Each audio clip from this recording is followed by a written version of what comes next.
Renegade Immortal Chapter 533। Hello, welcome back to my channel books with AR.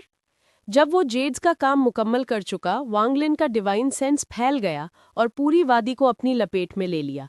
वादी के अंदर मौजूद हर बाशिंदा बेखबरी में उसकी निगरानी में था। उसने देखा कि उनमें से तकरीबन सभी के पास अच्छी सलाहियत थी, जो उसके जिस्म से कहीं ज्यादा थी जब उसने कल्टीवेशन शुरू की थी। अफसोस महसूस करते हुए वांगलिन खुश भी था। हालांकि यहाँ कोई स्पिरिचुअल एनर्जी नहीं थी, लेकिन यहाँ डिमोनिक स्पिरिचुअल एनर्जी थी। शायद डिमोनिक स्पिरिचुअल एनर्जी का इस्तेमाल करके सोल फ्लैग के कल्टीवेशन करने से उन्हें कुछ फायदे हासिल हो सकते हैं। इस ख्याल को जहन में रखते हुए वांगलिन की डिवाइन सेंस ने ओयांग हुआ को ढूंढ लिया, जो दूसरे गांव पर हमलों की मंसूबाबंदी कर रहा था और रहने के लिए मुमकिन जगहों की तलाश कर रहा था। ओयांग हुआ के कान में एक पैगाम भेजने के बाद वांगलिन ने अपना डिवाइन सेंस वापस ले लिया। थोड़ी देर बाद ओयांग हुआ तेजी से वांगलिन के पास मौद्दिब चेहरे के साथ दौड़ता हुआ आया। जब वो पहले सोच रहा था तो उसने अचानक वांगलिन की आवाज सुनी। वो एक लम्हे के लिए चौंका और फिर तेजी से दौड़ पड़ा। वांगलिन ने जेड के 2 टुकड़े ओयांग हुआ की तरफ फेंके। ओयांग हुआ चौंक गया। उसने एहतियात से जेड को देखा और फिर बहुत पुरजोश हो गया जब उसने पूछा, सुप्रीम सेलेस्टियल, क्या ये डीमन जेड है? डीमन जेड प्रिटी मच ऐसा ही कुछ। वांगलिन ने लुयुन की यादों को तलाशा और पाया कि लुयुन के आबा व अजदाद ने डीमन जेड लफ्ज का रिकॉर्ड रखा था। ओयांग हुआ ने जेड को पकड़ा और गहरी सांस ली। काफी देर तक उसे देखने के बाद उसका बूढ़ा चेहरा सुर्ख हो गया। थोड़ी शर्मिंदगी महसूस करते हुए उसने सरगोशी की, सुप्रीम सेलेस्टियल, मैं सिर्फ इतना जानता हूं कि ये चीजें चीजों को रिकॉर्ड करती हैं। मैं नहीं जानता कि इन्हें पढ़ते कैसे हैं। एक को अपनी पेशानी पर रखो और कल्पना करो कि तुम इसके अंदर देख रहे हो। अगर तुम्हारा जहन मजबूत है तो तुम देख पाओगे, अगर नहीं तो कुछ और बार कोशिश करो। इसके साथ ही वांगलेन ने अपनी आंखें बंद कर लीं। ओयांग हुआ ने गहरी सांस ली जब वो जेड को अपनी पेशानी से दबाए लोटस पोजीशन में बैठ गया और जेड को देखने की कल्पना करने की कोशिश करने लगा। थोड़ी देर बाद उसने एक कड़वी मुस्कुराहट दिखाई। चाहे वो कितनी ही कोशिश कर ले, वो उसके अंदर नहीं देख पा रहा था। हालांकि वांगलेन ने अपनी आंखें बंद कर रखी थीं, लेकिन वो अभी भी ओयांग हुआ को देख रहा था। ये शख्स इस वादी का एल्डर था, क्योंकि जब वो एंशिएंट सिटी में पढ़ने गया था तो ये पाया गया था कि उसके पास एक रैंक की डिमोनिक स्पिरिचुअल एनर्जी थी। हालांकि ये शहर के अंदर रहने के लिए काफ़ी नहीं थी, लेकिन उसके गांव में उसका मर्तबा काफ़ी बढ़ गया था। वांगलिन साफ देख सकता था कि रेशम जैसी पतली सी लहर आहिस्ता आहिस्ता ओयांग हुआ के डांटियन में हरकत कर रही है। ताहम उस शख्स की तमाम मेरिडियंस बंद थी। न सिर्फ उस छोटी सी लहर का चक्र धीमा था, बल्कि उसकी हरकत की हद भी महदूद थी। इसके बावजूद ये लहर वादी के गिर्द मौजूद फॉर्मेशन के लिए एक मुहर्रिक का काम कर सकती थी। इसके साथ वो फॉर्मेशन को काबू कर सकता था और यहाँ तक कि एक जाली जिस्म भी बना सकता था। 1 घंटे बाद ओयांग हुआ हार मानने के सिवा कुछ नहीं कर सका। उसका चेहरा कड़वाहट से भरा हुआ था। जब उसने खामोशी से अपना सर नफी में हिलाया, वांगलिन ने अपनी आंखें खोली और वो चमक उठी। फिर उसने अपना हाथ हिलाया। ओयांग हुआ चीख मारता हुआ वांगलिन की तरफ उड़ा। वांगलिन ने अपने बाएं हाथ से 2 उंगलियां ऊपर उठाईं और अचानक ओयांग हुआ के डांटियन पर इशारा किया। एक इशारे के साथ ही ओयांग हुआ ने फौरन एक कराह निकाली। उसके डांटियन से तेज दर्द की एक लहर उठी और पसीने के बड़े बड़े कतरे उसके माथे से जमीन पर टपक पड़े। हालांकि ये दर्दनाक था, लेकिन उसने अपने दांत भींच लिए। वो जानता था कि अगर वांगलिन उसे मारना चाहता तो ये सब करने की कोई जरूरत नहीं थी। अगर वांगलिन ये कर रहा था तो इसका मतलब जरूर वो उसकी मदद कर रहा है। उसकी उम्र का कोई भी शख्स आमतौर पर हमेशा के लिए रैंक 1 पर फंस जाता और उसके लिए मजीद रैंक्स के डेमोनिक स्पिरिचुअल एनर्जी हासिल करना नामुमकिन होता। हालांकि उसे इस बात का एहसास हो रहा था कि अगर उसने इस मौके को पकड़ लिया तो कामयाबी हासिल करना अब सिर्फ एक ख्वाब नहीं रह जाएगा। वांगलिन की उंगली जो ओयांग हुआ के डांटियन पर इशारा कर रही थी, धीरे धीरे ऊपर उठने लगी। हर बार जब वो आधा इंच ऊपर उठती, ओयांग हुआ को होने वाला दर्द 1 गुना बढ़ जाता। उसके माथे से निकलने वाला पसीना बारिश की तरह बरस रहा था। उसका पूरा जिस्म शिद्दत से कांप रहा था और उसका चेहरा पूरी तरह से जर्द पड़ गया था। वांगलेन का चेहरा अभी भी मामूल के मुताबिक था। अपनी उंगली को 3 इंच ऊपर उठाने के बाद उसने सुकून से ओयांग हुआ को देखा और कहा, बर्दाश्त करो। इसके साथ ही उसका बायां हाथ अचानक 3 इंच से सीधा ओयांग हुआ की पेशानी पर उठ गया। ओयांग हुआ के मुंह से एक दर्दनाक कराह निकली और पूरी वादी में गूंज उठी। ओयांग हुआ की आंखें ऊपर चढ़ गईं जब वो जमीन पर गिरा और बेहरकत हो गया। वैंगलिन में उसकी तरफ नहीं देखा, बल्कि वहीं बैठा रहा। वादी के तमाम बाशिंदों ने ओयांग हुआ की दर्दनाक कराह सुनी, लेकिन किसी ने जाकर देखने की जुर्रत नहीं की। कबीले का कानून उनके सरों पर एक तलवार की तरह लटक रहा था, इसलिए किसी ने इसे तोड़ने की जुर्रत नहीं की। कई घंटों बाद ओयोंग हुआ ने आहिस्ता आहिस्ता अपनी आंखें खोली। जिस लम्हे उसने उन्हें खोला, वो मुकम्मल तौर पर होश और हवास खो बैठा। पूरी दुनिया अचानक उसे मुख्तलिफ दिखाई देने लगी। फूल अभी भी फूल थे, घास अभी भी घास थी, और दीवार हमेशा की तरह मजबूत थी। लेकिन उसकी आंखों में हर चीज मुख्तलिफ थी। दोबारा पैदा होने का एक एहसास ओयोंग हुआ के दिल में गूंज उठा। वो खुद को दो आंसुओं के धारे बहाने से रोक न सका। उसे ये देखने की जरूरत नहीं थी कि वो दो सितारों तक पहुंच गया है, जहां वो मामूली चीजों को देख सकता है। उसने एहतराम से वैंग लिन के सामने घुटने टेक दिए और 3 बार सजदा किया। शुक्रिया सुप्रीम सेलेस्टियल। अगरचे उसने ज्यादा कुछ नहीं कहा, लेकिन जोश और सदमा जो उन अल्फाज के अंदर था, उसे 10,000 अल्फाज में भी बयान नहीं किया जा सकता था। वैंग लिन ने सर हिलाया और कहा, देखो कि तुम डिमन जेड के अंदर जो है उसे देख सकते हो कि नहीं। ओयोंग हुआ ने तेजी से जेड को उठाया, उसे अपनी पेशानी पर रखा और तसव्वुर करना शुरू कर दिया। जेड के अंदर मौजूद मंत्र तेजी से उसकी याददाश्त में नक्श हो गया। ओयोंग हुआ का जिस्म लर्जा जब उसने अपने दिल के जोश को काबू करने के लिए एक गहरी सांस ली और कहा, जूनियर ने देख लिया है। उसने बेखबरी में खुद को मुखातिब करने का अंदाज बदल लिया था। वैंग लिन ने सर हिलाया। इससे पहले उसने अपनी उंगली का इस्तेमाल करके ओयोंग हुआ के लिए जबरदस्ती एक मेरिडियन खोल दी थी। ये तरीका बहुत ही जालिमाना था और मुस्तकबिल में इसके बहुत से नताइज हो सकते थे, लेकिन ये उसके कल्टीवेशन को बढ़ाने का सबसे तेज रास्ता था। वैंग लिन ने ओयोंग हुआ को देखा और आहिस्ता से कहा, इस मंत्र को सोल रिफाइनिंग कहते हैं। गौर से सुनो, क्योंकि मैं ये तुम्हें सिर्फ एक बार ही समझाऊंगा। जब तुम ये सीख जाओ तो तुम इसे यहाँ के गांव वालों को सिखाओगे। ओयोंग हुआ का जोश आज एक ताकतवर लहर के बाद दूसरी लहर की तरह था। उसकी कल्टीवेशन में इजाफे ने पहले ही उसे बहुत पुरजोश कर दिया था। गेट के अंदर मौजूद मंत्र को देखने के बाद उसका दिल तेजी से धड़कने से खुद को रोक न सका। उसके दिल में एक अंदाजा था, क्योंकि उसे यकीन नहीं आ रहा था कि ये सच है। आखिरकार स्पेल्स डीमन स्पिरिट लैंड में बहुत नादिर थे, इसलिए आम लोगों के लिए उन्हें हासिल करने का कोई रास्ता नहीं था। ओयोंग हुआ ने एक गहरी सांस ली और बेयकीनी के आलम में कहा, सुप्रीम सेलेस्टियल, सुप्रीम सेलेस्टियल, क्या आपका मतलब यह है कि आप मुझे ये स्पेल सिखाएंगे? वैंग लिन का चेहरा वैसा ही रहा जब उसने सर हिलाया और कहा, सिर्फ तुम ही नहीं, मैं यहाँ के तमाम गांव वालों को ये सिखाने जा रहा हूँ। ओयोंग हुआ का जिस्म लर्जा जब उसने एहतराम से झुककर कहा, मैं ओयोंग हुआ कभी सुप्रीम सेलेस्टियल ने जो किया उसे नहीं भूलूंगा। ये अल्फाज उसके दिल से निकले थे और खुलूस से भरपूर थे। ये कहना होगा कि स्पेल्स जैसी चीजें बहुत कम लोगों के काबू में थीं। ओयोंग हुआ की सलाहियत के साथ उसे सीखने का मौका कभी नहीं मिलता। तमाम गांव वालों की तो बात ही छोड़ दे। वैंग लिन ने इस स्पेल की कल्टीवेशन करने के अहम नुकात की निशानदेही की। ओयोंग हुआ ने एक अच्छे शागिर्द की तरह सुना और वैंग लिन के लिए उसकी शुक्रगुजारी और भी मजबूत हो गई। वैंग लिन के अपनी बात मुकम्मल करने के बाद ओयोंग हुआ ने अपनी रस्म अदा की और अपने शागिर्द होने का एहतराम पेश करके चला गया। ओयोंग हुआ के इस अमल को देखकर वैंग लिन को थोड़ी हैरत का एहसास हुआ। ताहम उसने अभी ओयोंग हुआ को कल्टीवेशन सिखाई थी, इसलिए ओयोंग हुआ का ये रस्म अदा करना गलत नहीं था। वक्त आहिस्ता आहिस्ता गुजरता गया और पलक झपकते ही 3 महीने गुजर गए। ओयोंग हुआ बहुत मेहनती था।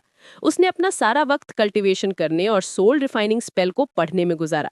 उसने यहाँ तक कि दूसरे गांव पर हमला करने के मंसूबों को भी रोक दिया और इस स्पेल को पढ़ने पर तवज्जो मरकूज कर दी। उसकी सलाहियत पहले ही काफी अच्छी थी और सोल रिफाइनिंग सेक्ट की टेक्निक सीखने में आसान, लेकिन उन पर महारत हासिल करना मुश्किल किस्म की थी।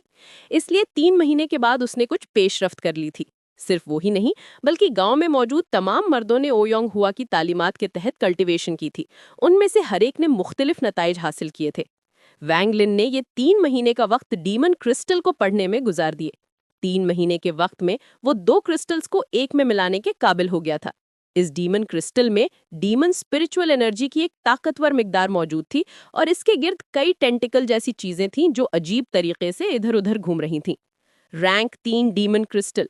वैंग लिन की आंखें रोशन हो गईं जब उसने अपना मुंह खोला और क्रिस्टल को निगल लिया। क्रिस्टल उसके डंटियान में चला गया। फिर डीमन स्पिरिचुअल एनर्जी की लहरें क्रिस्टल से बाहर निकली और उसके पूरे जिस्म में फैल गईं। डीमन स्पिरिचुअल एनर्जी को 1 हफ्ते तक अपने जिस्म में गर्दिश करने की इजाजत देने के बाद वैंग लिन की जाहिरी शक्ल सूरत बदलने लगी। इस वक्त उसमें वो रूहानी एहसास नहीं रहा था जो एक सेलेस्टियल में होता है। वो अब डीमन स्पिरिचुअल एनर्जी से ढका हुआ था और बहुत अजीब लग रहा था। यहाँ तक कि उसका चेहरा भी पहले से कहीं ज्यादा वहशी लग रहा था और उसकी आंखें किसी के भी दिल को सिर्फ उन्हें देखने से ही लर्जा दे देती थीं। ये इंतहाई वहशी आंखों का जोड़ा था। उसकी तेज बैजवी आंखें किसी के भी दिल को लर्जा दे देती थीं। वैंग लिन ने अपना दायां हाथ उठाया, फिर उसने आहिस्ता से उसे बंद किया और तेवरी चढ़ाई। मेरा जिस्म डीमन स्पिरिचुअल एनर्जी से भरा हुआ है, लेकिन बदकिस्मती से ये काफी नहीं है।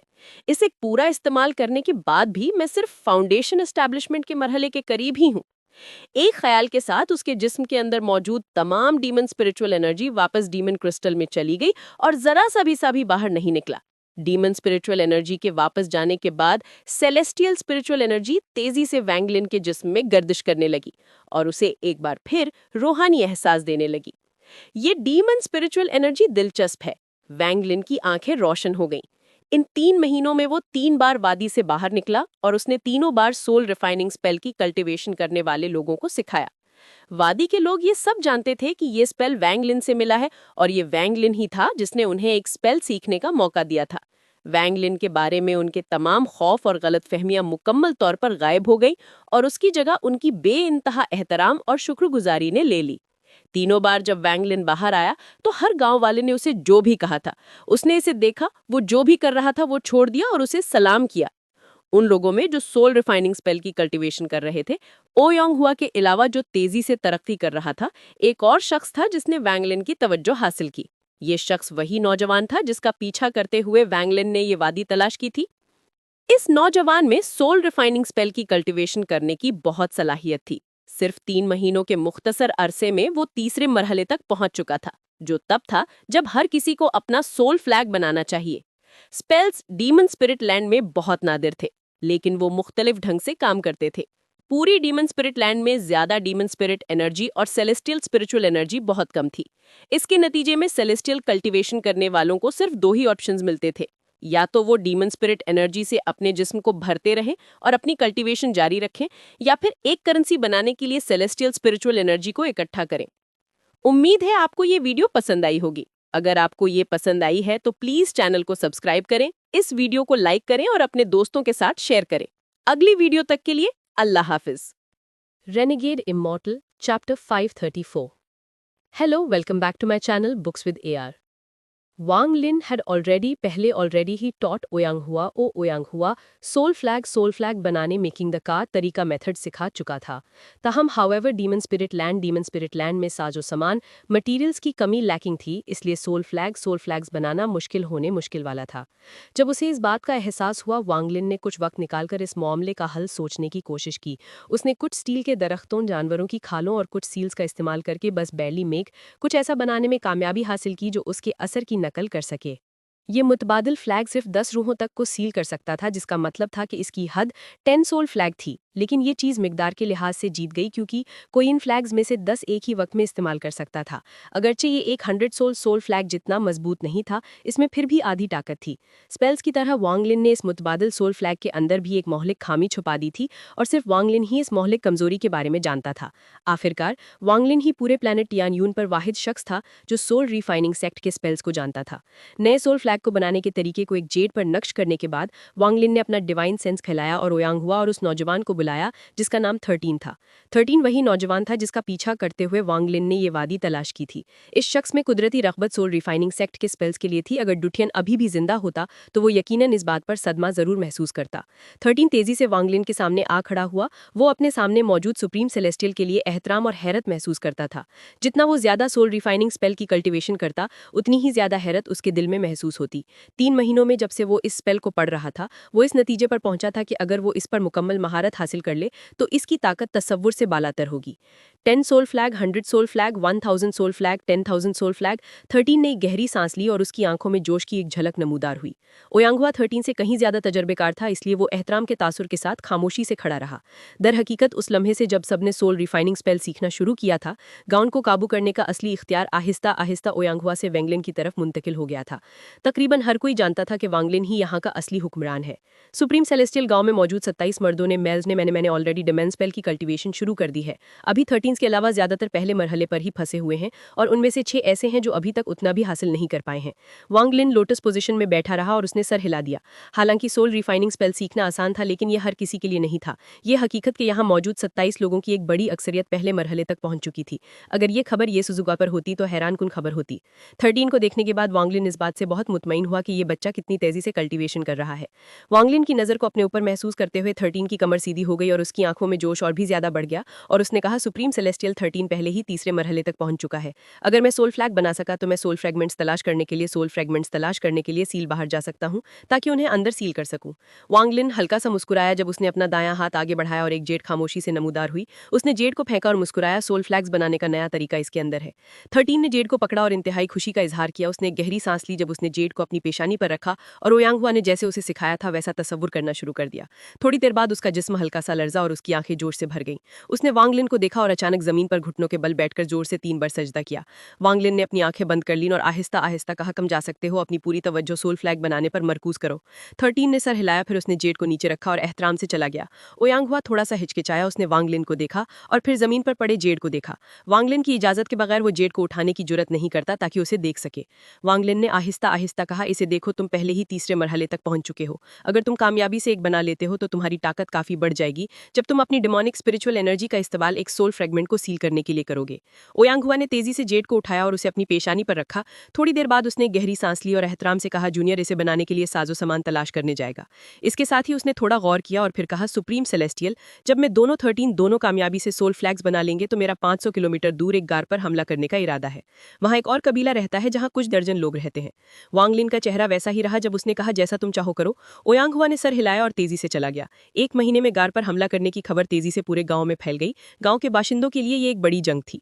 हालांकि दूसरी तरफ उनसे तादाद में ज्यादा थी, लेकिन सोल रिफाइनिंग स्पेल की बदौलत उनके जीतने के इम्कानात काफी ज्यादा थे। इस 1 महीने के वक्त के दौरान तमाम मर्द जोश से भरपूर थे जब वो सोल रिफाइनिंग स्पेल की कल्टीवेशन कर रहे थे। 13 गांव से चला गया और सोल फ्लैग बनाने के लिए काफी साजो सामान जमा कर लाया। इस बच्चे की रगबत सोल रिफाइनिंग स्पेल के लिए एक बार फिर सामने आई। 3 बार नाकाम होने के बाद उसने अपना पहला सोल फ्लैग बना लिया। इस पहले सोल फ्लैग ने वादी के अंदर एक बड़ा हंगामा बर्पा कर दिया। सब लोग 13 के गिर्द जमा हो गए और उसके हाथ में मौजूद 7 इंच लंबा झंडा सबकी नजरों का मरकज बन गया। 13 उन नजरों को अपने ऊपर महसूस करके बहुत पुरजोश था। ओयांगहुआ ने अपनी थोड़ी पर मौजूद दाढ़ी को सहलाया और एक मुस्कुराहट दिखाई। दरहकीकत उसने पहले ही 13 से कुछ दिन पहले एक सोल फ्लैग बना लिया था, लेकिन उसने ये सबको जाहिर नहीं किया और 13 को सबकी नजरों में आने का मौका दिया। Oyanghua was like a sly, चालाक, sly, old बूढ़ी, old fox, लोमड़ी फॉक्स की तरह लाइक था। इसलिए उसने नेचुरली नोटिस, कुदरती तौर पर नोटिस लिया था कि 13 seem to have supreme celestial Wang Lin की वांगलिन्स अटेंशन तवज्जो हासिल कर टू हैव ली है सीम्ड। इस ये हकाइक साक्स दैट द ये फैक्ट्स दैट भी शामिल एडिंग ऑन थे कि वो ओल्ड बूढ़ा ओल्ड हो गेटिंग रहा था और दैट द फ्यूचर मुस्तकबिल उसका नहीं था, डिडंट बिलोंग टू, ऐसा seemed like it will belong to 13 का बिलोंग होगा।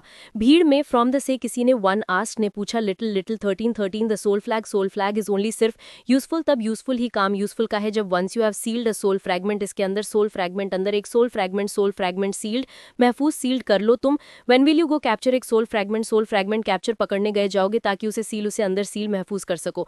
दूसरे सब लोगों ने भी इससे इत्तेफाक अग्रीड किया।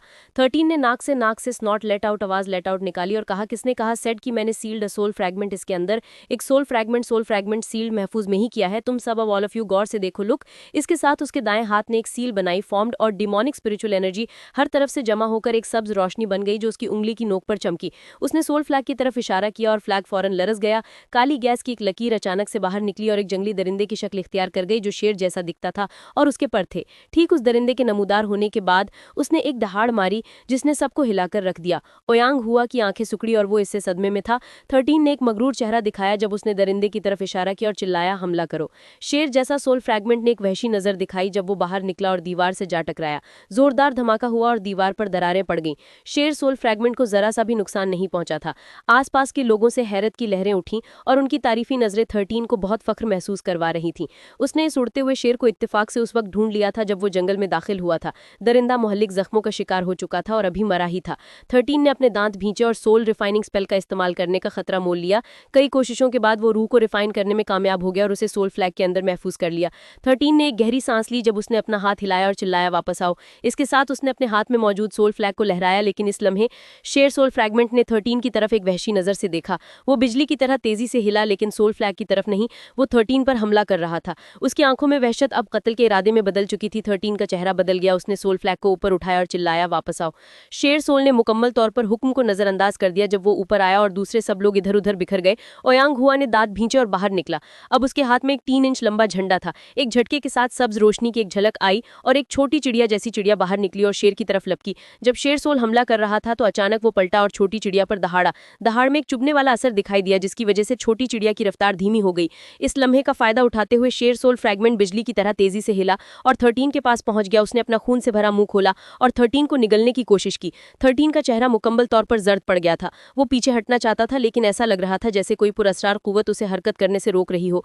वो सिर्फ देख ही सकता था कि खून से भरा मुंह बड़ा और बड़ा होता जा रहा है, जैसे वो पूरी दुनिया को ढक रहा हो। ठीक इसी लम्हे वादी के अंदर से एक सर्द नाक से स्नॉट निकलने वाली बिजली जैसी आवाज आई। सर्द नाक से स्नॉट निकलने वाली आवाज के बाद एक आवाज आई जो सर्दियों से भी ज्यादा सर्द थी। मनहूस दरिंदे तेरी है जुर्रत। जब इस आवाज ने 13 के कानों में दाखिल हुई तो ऐसा लगा जैसे उसने जन्नत से कोई आवाज सुन ली हो। उसने तेजी से चिल्लाया, एक घबराहट से भरी आवाज में, सुप्रीम सेलेस्टियल मुझे बचाओ। वही आवाज शेर के कानों में गरजते तूफान की तरह पड़ी, जिससे उसका जिस्म शिद्दत से लरज उठा और तकरीबन टूट गया। इसके ना टूटने की वजह यह नहीं थी कि ये मजबूत था, बल्कि इसलिए कि वांगलिन नहीं चाहते थे कि ये टूट जाए। इसने मुकम्मल तौर पर हमला करना बिल्कुल बंद कर दिया और बगैर किसी हिचकिचाहट के शेर ने एक दर्दनाक चीख मारी और फरार होने की ये पलटा। इस लम्हे एक शख्स वादी के अंदर से बाहर निकला। एक कदम के साथ वांगलिन में दर्जनों फीट का फासला तय किया और आसमान में नमूदार हो गया। शेर सोल फ्रैगमेंट का जिस्म लरज गया। वो महसूस कर सकता था कि उसके सामने मौजूद शख्स से एक ऐसी ताकत आ रही है जिसका वो बिल्कुल मुकाबला नहीं कर सकता। इस शख्स का सामना करते वक्त वो बिल्कुल भी मजाहमत करने के काबिल नहीं था।